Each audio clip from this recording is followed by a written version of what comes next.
Abangan kung bakit maraming nakatutok na lasers ng mga baril kay Rokon at kung ano ang ibig sabihin ng seryosong babaeng ito sa kanyang pakiusap kay Rokon na maging isang ranker. Kabanata 141. Nagbukas na nga ang capsule at idinilat na rin ni Rokon ang mata niya. Bumangon pa siya na masakit ang kanyang ulo. Nang may biglang sumipa sa capsule at napatulala na lang si Rokon sa nagtanong sa kanya na sa wakas ay nagising na siya. Kaya nagtataka na lang si Rokon sa nangyayari. Dahil ang babaeng ito na mistulang mababa ang tingin kay Rokon ay sinabi niyang may isang bundok na trabaho silang kailangan na tapusin at alam niya rin ang totoong pangalan ni Rokon na Kwon Yung Min. Napatahimik lang si Rokon nung sinabi ng babae ang totoong pangalan niya at nung tinignan niya kung ano ang nangyayari sa kanyang kwarto ay nakikita niya ang mga taong hindi niya kilala na nagliligpit ng mga gamit. Kaya ipinikit lang ni Rokon ang kanyang mga mata at bigla siyang nagalit sa kanila na sinigawan sila kung ano ang ginagawa nila sa bahay ng ibang tao. Pinapaalis niya na rin nga ang mga ito. Lumapit na lang ang babae sa kanya na pinapakalma si Rokon at may iniabot na business card. Nung tinignan ito ni Rokon ay nalaman niyang galing pala sila sa kumpanya ng Falcon na gumawa ng larong The Lord. Nakasulat din sa ibaba ng business card ang pangalan ng babae na si Mireille Kim. Sinabi pa niyang nag-usap na raw sila ni Rokon dati at tinanong pa kung nakalimutan na ba siya ni Rokon. Kaya mas lalo pang naasar si Rokon nung napagtanto niyang ang babae ang may kagagawa ng system window na kumausap sa kanya. Dahil sa pinagbawalan nila siyang mag-log out sa laro ay kakasuhan niya sila pero nang aasar lang ang babae kung anong kaso ang pinagsasabi ni Rokon. Ang hula lang ng babae ay hindi pa natatanggap ni Rokon ang buong sitwasyon dahil kung meron mang kakasuhan sa kanila ay si Rokon yun. Pinitik lang nga ng babae ang kanyang mga daliri at may lumapit ng empleyadong may hawak-hawak ng laptop. Kaya naliligo na agad ng pawis ang pagmumukha ni Rokon dahil pinapakita na sa kanya ng babae ang mga talaan ng mga pinaggagawa niya hanggang ngayon. Ang treasure room, secret room, hidden title rewards at mga iba pa. Nahanap ni Rokon ang mga mahihirap na hanapin na rewards ng napakadali.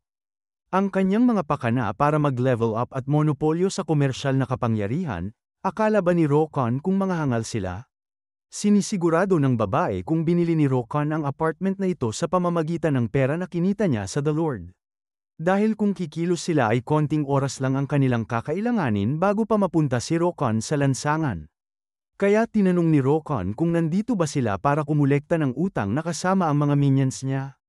Ang sagot lang ng babae sa kanya ay hindi naman siya interesado sa mabahong apartment na tulad nito kaya naasar na naman si Rokon. Dahil ang lahat ng ito ay para lang suriin si Rokon. Ang pangkaraniwan na ginagawa nila ay binura na sana nila ang records ni Rokon sa The Lord pero may kakaiba sa kanya.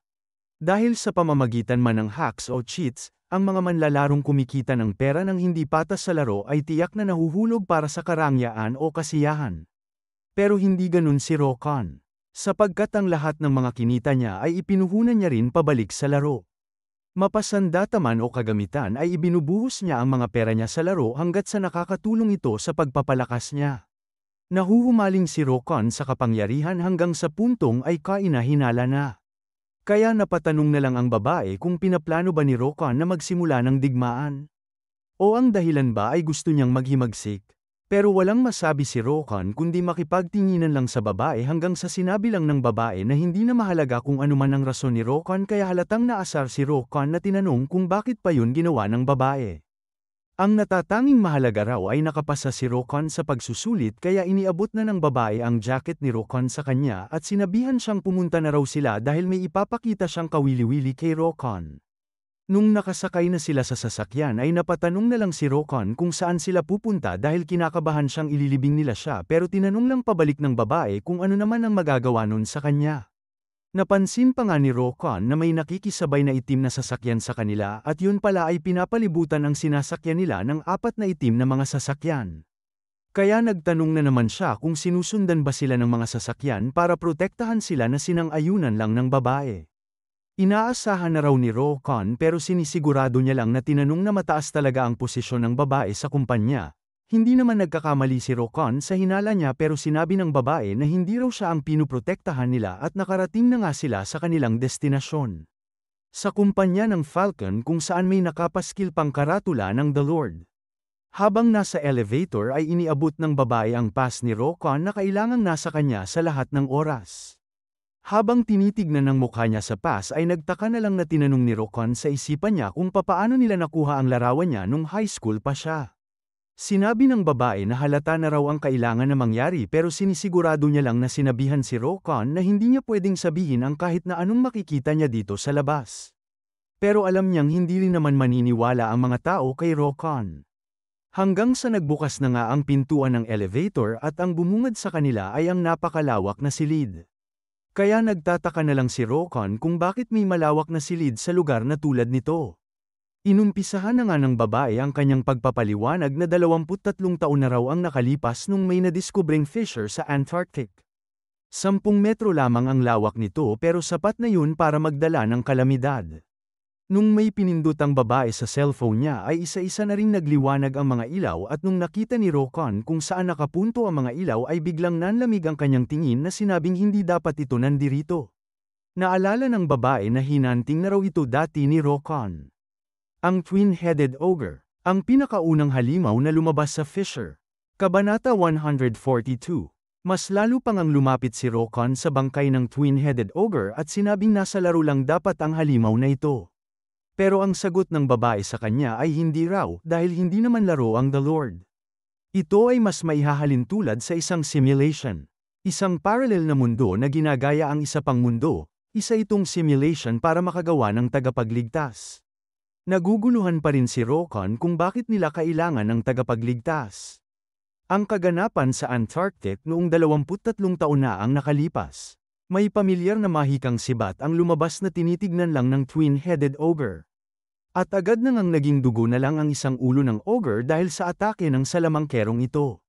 Walang nagawa ang mga taong naroroon na pinanood lang ang buong pangyayari.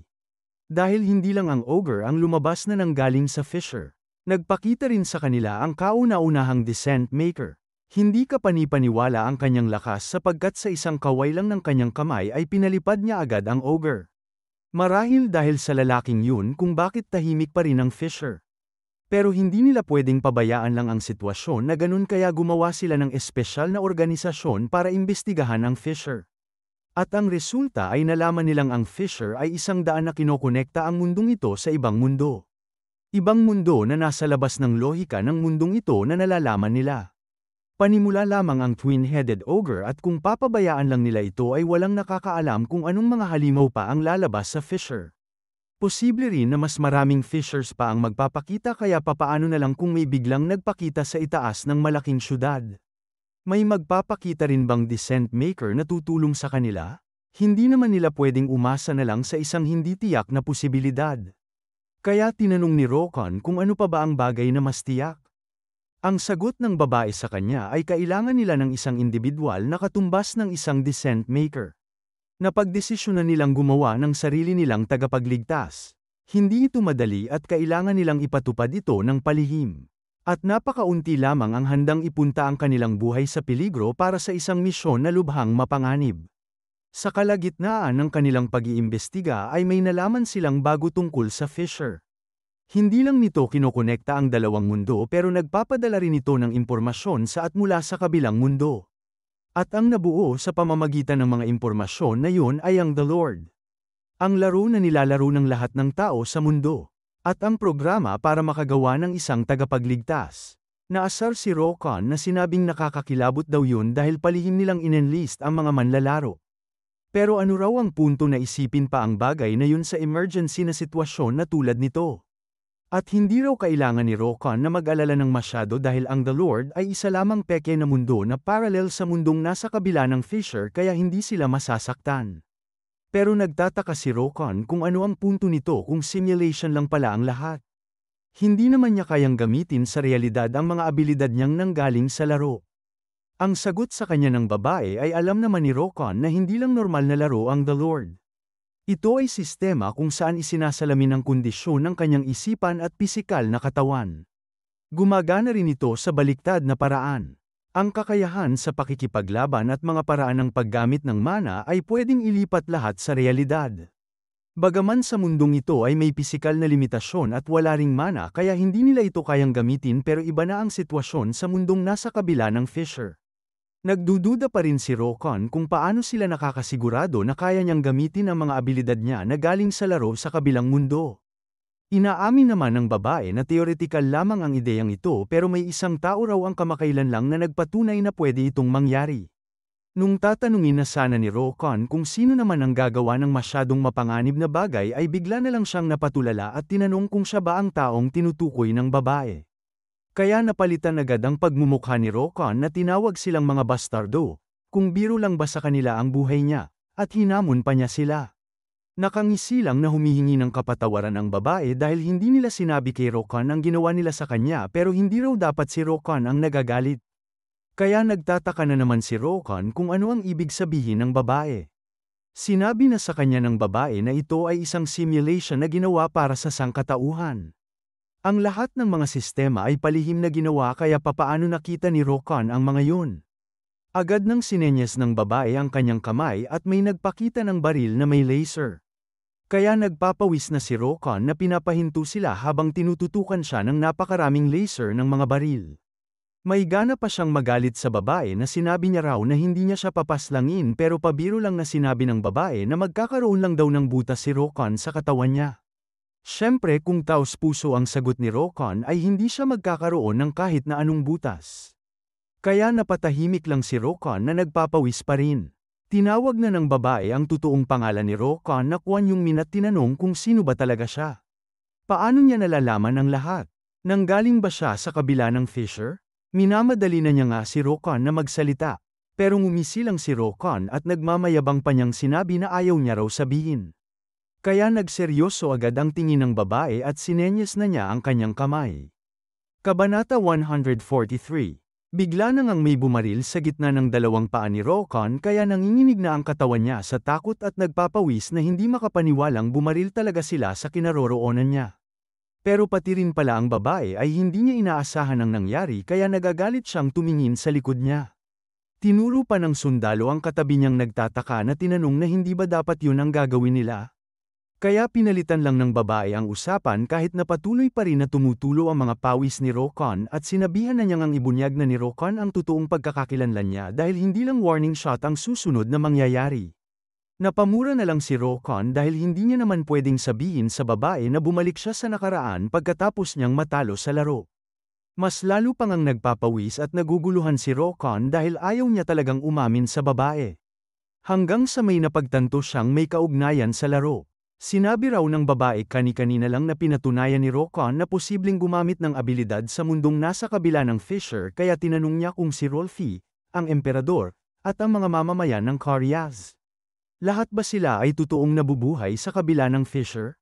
Ang lahat ba ng mga naranasan niya ay realidad? Ang sagot lang ng babae ay isang irregular si Rokon na hindi nila inaasahan kaya ano pa bang ibang rason kundi isipin nilang isa siyang disturber na nanggaling sa kabila ng Fisher. Masyado siyang mabilis na lumalakas pero ang pamamaraan niya ng paglalaro ay para bang sinisipa niya ang hagdan para hindi siya maabutan ng ibang mga manlalaro. Napagpasyahan nilang may posibilidad na isang halimaw si Rokon na ginugulo ang larong The Lord kaya pinunta nila siya sa kabila ng Fisher para makita ang reaksyon niya. At para na rin suriin ang kanyang abilidad habang ginagawa yun. Pero ang naging resulta ay halos naging isang Diyos na si Rokon sa pamamagitan ng paggawa ng kontrata sa isang halimaw at nakapaslang pa siya ng Apex na kalaban na pang isang kabanata. Wala pang nakakagawa ng ginawa niyang mag-isang napagtagumpayan ang dungeon. Nagrereklamo na si Rokon na tinanong na hindi pa ba sapat yun? Sapagkat pinatunayan niya na ang sarili niya ayon sa kagustuhan nila. Ang sagot ng babae ay kabaligtaran na ang iniisip nila sapagkat dahil sa pinatunayan ni Rokon ang kanyang lakas ay mas marami pa ang kailangan nilang malaman. Dahil ang patalim na si Rokon ay pwedeng tumutok papunta sa kanila. Kaya napatahimik na lang si Rokon at siniguradong tinanong na sila ang kumuha ng larawan niyang nasa pass na hawak-hawak niya ngayon. Pagkatapos din ng walang awang pagpasok nila sa bahay niya at ginulo pa nila ito. Kung umabot na sa puntong ganun ang ginawa nila ay tapos na dapat ang investigasyon nila sa kanya. Nagtanong na naman si Rokon kung ano ang nahanap nila. Sapagkat nakakasigurado siyang pinagbabantaan lang nila siya ng ganito dahil sa wala silang mahanap na kahit ano. Mas lalo pang lumapit si Rokon kaya tinutukan na naman siya ng mga baril pero sinabihan niya lang ang babae na hindi siya isang halimaw. Kung hindi pa raw sila naniniwala ay bakit hindi na lang nila buksan ang kanyang bungo at sila na mismo ang tumingin. Kaya tahimik na lang ang babae na tinitignan si Rokan at pati si Rokan ay seryoso rin na nakatingin. Napabuntong hininga lang ang babae at sinenyes ang mga sundalo na umatras na sila. Kaya unti-unti nang nawala ang mga laser na nakatutok kay Rokan at lumuwag na rin ang kanyang pakiramdam. Naglakad ang babae na nilagpasan si Rokan at sinabihan niya si Rokan na sumunod lang siya. Sumunod nga talaga si Rokan at nakarating na sila sa harapan ng isang malaking bilog na metal. Sinabi ng babae na ito raw ang pangunahing server na nagpapanatili sa The Lord at humihingi rin siya ng paumanhin sa walang galang na asal niya kanina. Naniniwala naman siyang maiintindihan yun ni Rokan dahil sa kalagayan ng sitwasyon. Pipili raw sila ng top 10 rankers na detalyadong mag-iimbestiga sa Fisher para sa huli ay tuluyan ng alisin ang kahit na anong panganib na naidudulot ng Fisher. Yun daw ang pangwakas na layunin ng The Lord at si Rokan ang pinakaperpektong tao para maging isang ranker. Pero nagmura lang si Rokan dahil ayaw niyang gawin ang bagay na yun. Alam naman ng babae na walang tungkulin si Kwon Yung-min para gawin yun pero si Rokan ang may tungkulin nun. Nagulat lang at naguluhan din si Rokan sa sinabi ng babae kaya may pinindot na naman ng babae sa cellphone niya at lumabas ang malaking screen na pinapakita ang kasalukuyang sitwasyon ng Koreas. Napatulala lang si Rokan dahil ito ang mundong iniligtas niya, ito ang Koreas. Kung saan nakangiti ng namumuhay ng payapa ang mga mamamayan. Na para bang namangha pa si Rokan sa resulta ng ginawa niya at nakita niya rin na maayos ang kalagayan ni Arima. Ipinagbigay alam ng babae na bilang si Berserker Rokan ay naimpluwensyahan na ni Rokan ng Fisher kaya kailangan niyang tanggapin na hindi na siya normal na gamer lamang. May iniabot din siyang isang bagay kay Rokan at yun ay ang Hero's Token na ibinigay ni Rolfie sa kanya. Nailipat daw ito pabalik na kasama kay Rokan. Iniligtas niya ang mga mamamayan ng Koreas at siya lang ang nakagawa nun. Kaya hinimok na ng babae na maging ranker si Rokan. Nakikiusap na siya kay Rokan na maging isang ranker.